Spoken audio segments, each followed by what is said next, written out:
Hey guys, I've been collecting plants for a little over a year now, and I've experienced a lot of good things and a few bad things, and I've learned a lot along the way. So this video is going to be 10 things that are keeping your plants from thriving. So the first reason your plants aren't thriving is because you may have too little light. We really can't tell how much light we have in our house, we just have to guess. When you get better and better at growing plants, you can kind of tell how much light is in an area, but still it may not actually be enough. What I like to do is put all my plants in the brightest possible place without burning them, and where their leaves still can get really big without deciding that they're having too much light and the leaves will shrink. Too little light will allow the leaves to stay small. So that's why you want to bring them to bright light, and bright light will give them the big leaves that we so crave. But sometimes too much light can make the leaves go small again because they are receiving too much light. They don't need a big surface to photosynthesize. So I wouldn't really worry about that one as much as I would worry about low light. And this Adansonii gets good bright indirect light as well as a few hours of direct light. To wrap it up, give your plants a lot of light. You can get a light meter to really test out how much lighting an area is getting, but you can't just test it one part of the day. You may have to recheck a few hours because daylight changes. The sun moves from here to here and the seasons change. So every few months you can check it again throughout the day. So that's just something to keep in mind when putting your plants in bright light. Number 2 is the wrong soil mix.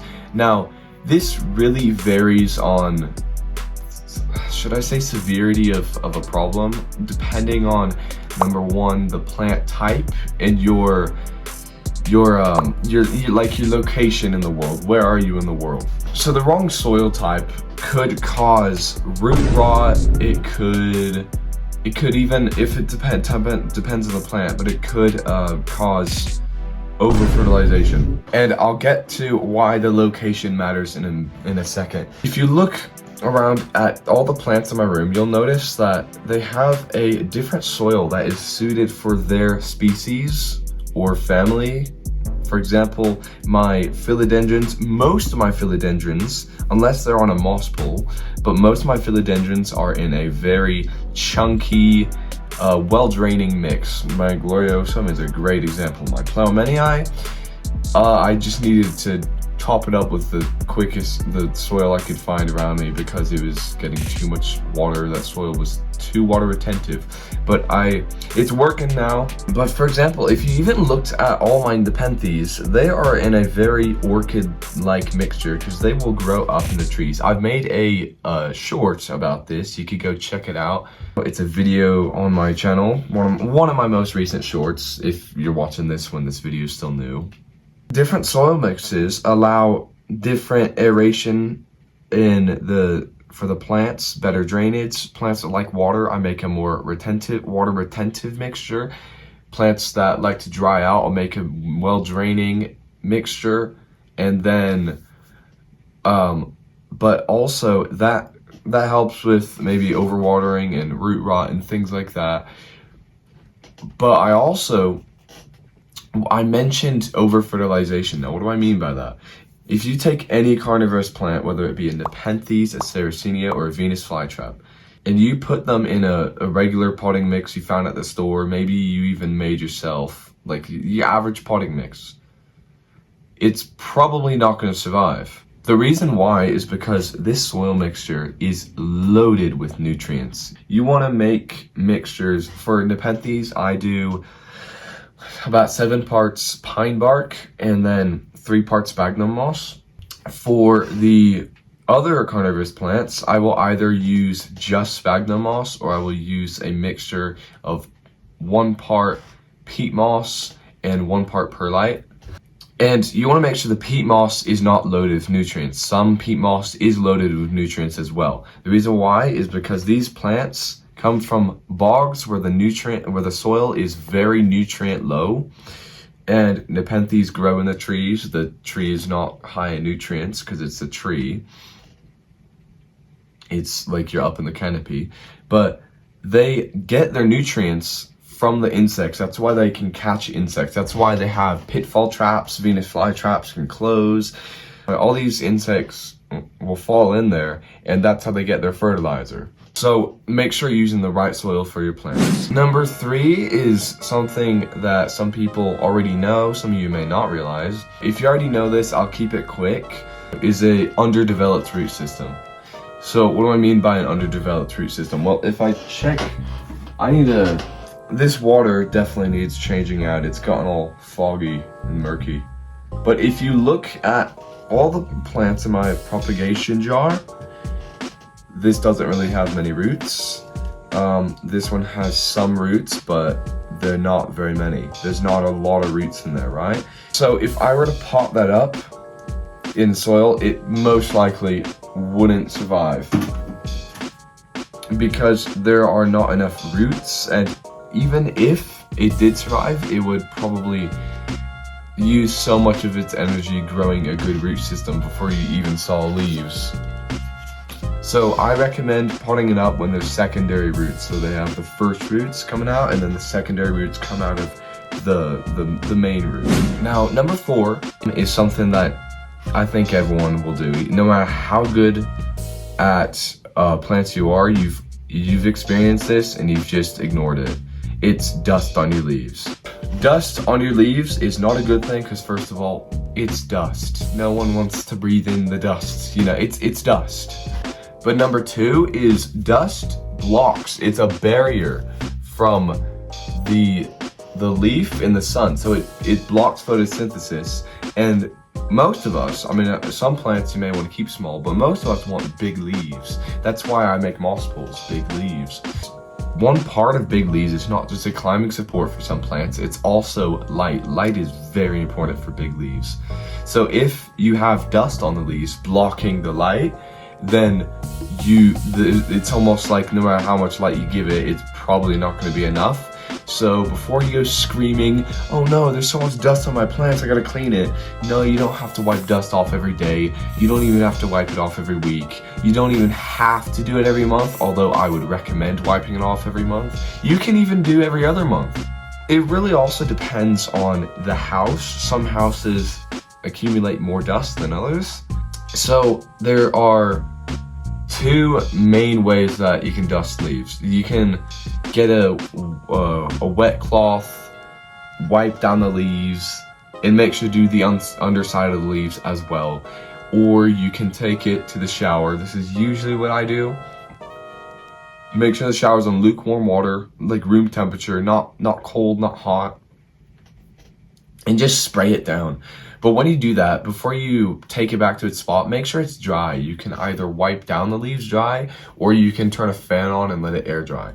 You don't want water sitting on your leaves because that'll cause fungal issues, brown leaves, just a big mess. Now, number 5 is low humidity. Now, this one is not as big as a problem as some people may think it is. My room is almost always at 40% humidity. It's hard to get the humidity up no matter how much I keep my humidifier on.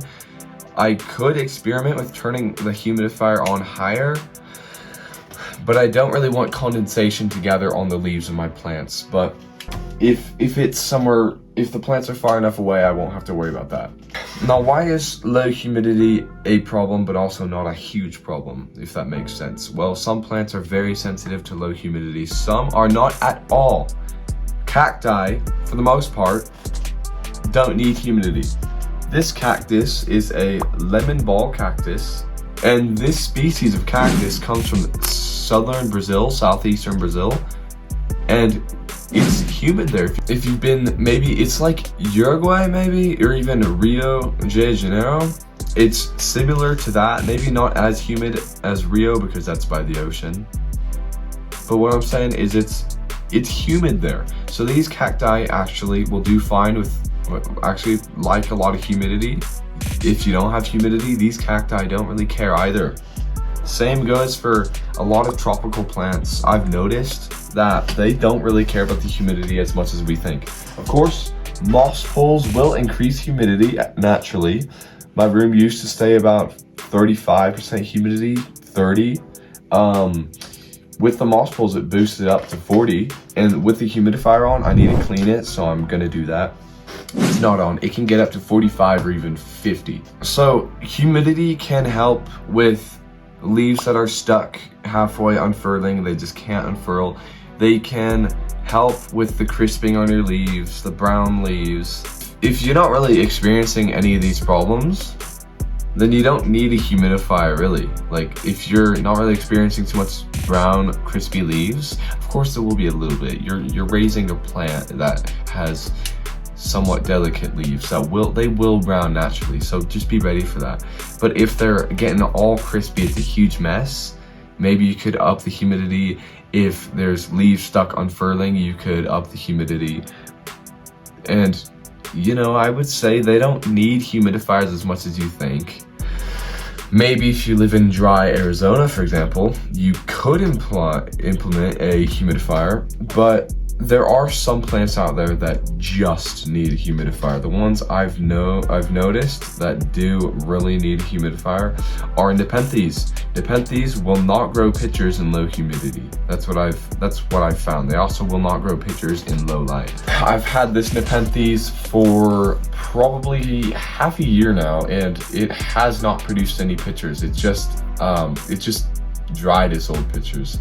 So what I would do is I will get a greenhouse cabinet from like IKEA, and I'll put it in there, keep it humid, keep airflow high so there's no mold, and we'll see if it grows pitchers in there.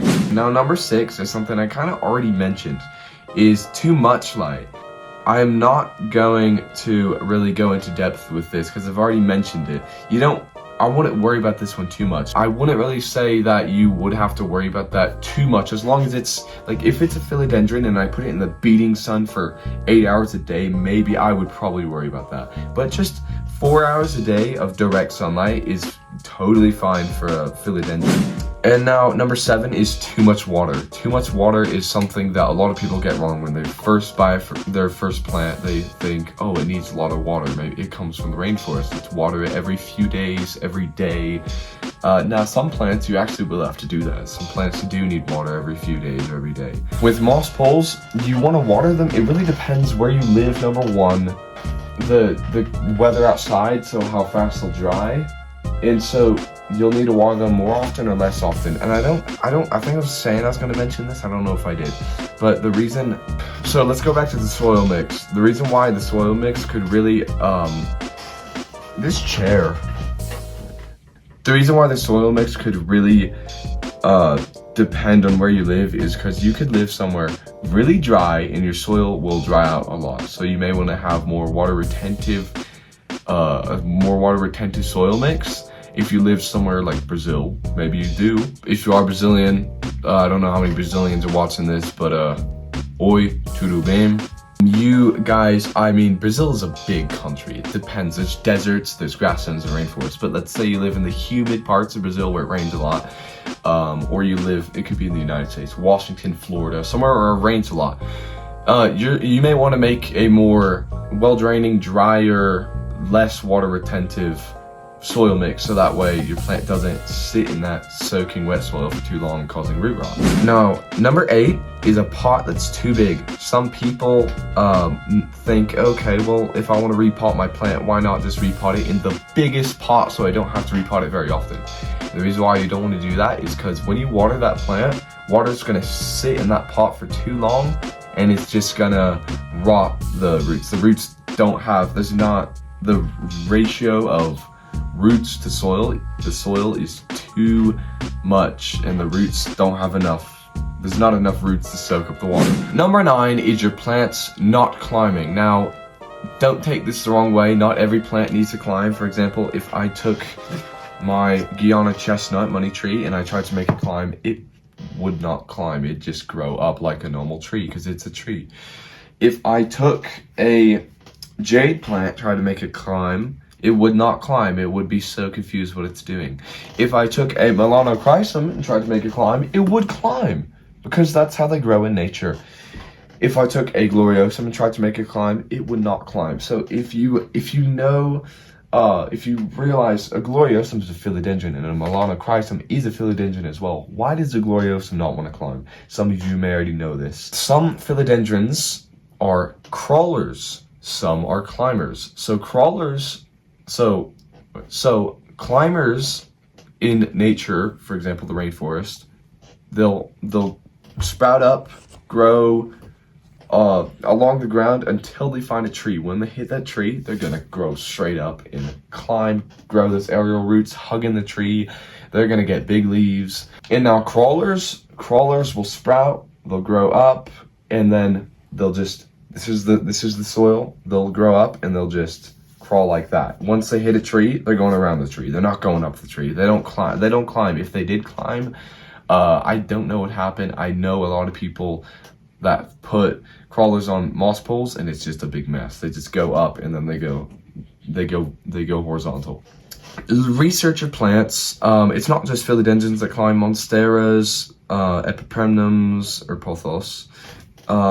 Even some nepenthes will climb. So just research about the plant, see if it climbs or if it crawls. Now number 10 is tap water.